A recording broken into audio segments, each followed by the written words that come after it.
Okay guys, untuk hari ni dan besok ada event ayam tau. 8 cawangan, ada hot chicken, Muiz hot chicken, semua ada kat sini. Ni dekat Datum Jelatik jadi korang boleh datang serbu daripada pagi sampai ke malam. Ini hot bird, ada 2 ketul ayam, Right. spicy label paling pedas. Kita bagi sekali dengan fries. Datum Jelatik Shopping Mall. Alright. Cari hot bird. Ada game juga dekat sini. Ada game juga. Okey, terbaik bang. Terima kasih. Sama-sama bang. So guys, where you from? I know where you're from. I know you're from Malaysia, bro. Alright. So since you're from Malaysia, let me welcome you to Power Boys Diner. Thai high combo, 1 Thai, 1 mac and cheese. Alright. Second thing that we have is the triple tenders. 3-piece tenders, 1 mac and cheese, 1 sauce. Everything comes with 1 sauce. Alright. And last but not least, bro, let me show you this one. This is the Thai Power Boys feast. You get 1 Thai and 2 tenders. Kalau tak sempat, datang outlet. And I will see you there. Alright, thank you. Thank you guys. Alright. Ni ayam masui bang.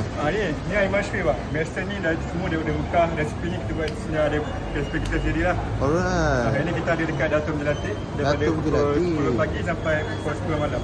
Oh. Hari ni dan esok. Hari ni dan esok saja Dan esok sekali. Daripada Cobble Barbecue and Grill. Okey. Okey, dan saya ada kat sini kita ada 100 gram smoked biscuit. Alright. Dan kita ada 3 flavor chicken wing.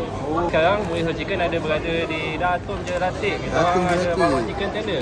Oh, chicken tender. Menu baru kan? Menu baru lah. Chicken tender. Kalau macam ni berapa ringgit? Yang ni dia siap price sekali dalam RM15.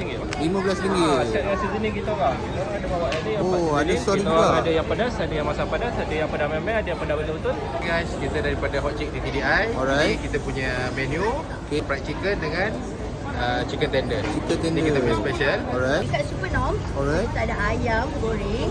Ni kita punya best seller. Best seller Dengan salted egg. Okey, awak tengok Oh. Macam ni. Banjir punya Banjir yang kita bagi. Kalau- Ini adalah menu kami serendah RM10. Rendah RM10. Okey, terima kasih. Ayam boleh mana? Potato black pepper. Ini mashed potato chicken gravy. Kita start daripada pukul 10 sampai 10 lah.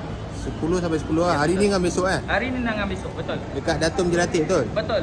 Alright bang, terima kasih bang. Okey, sama.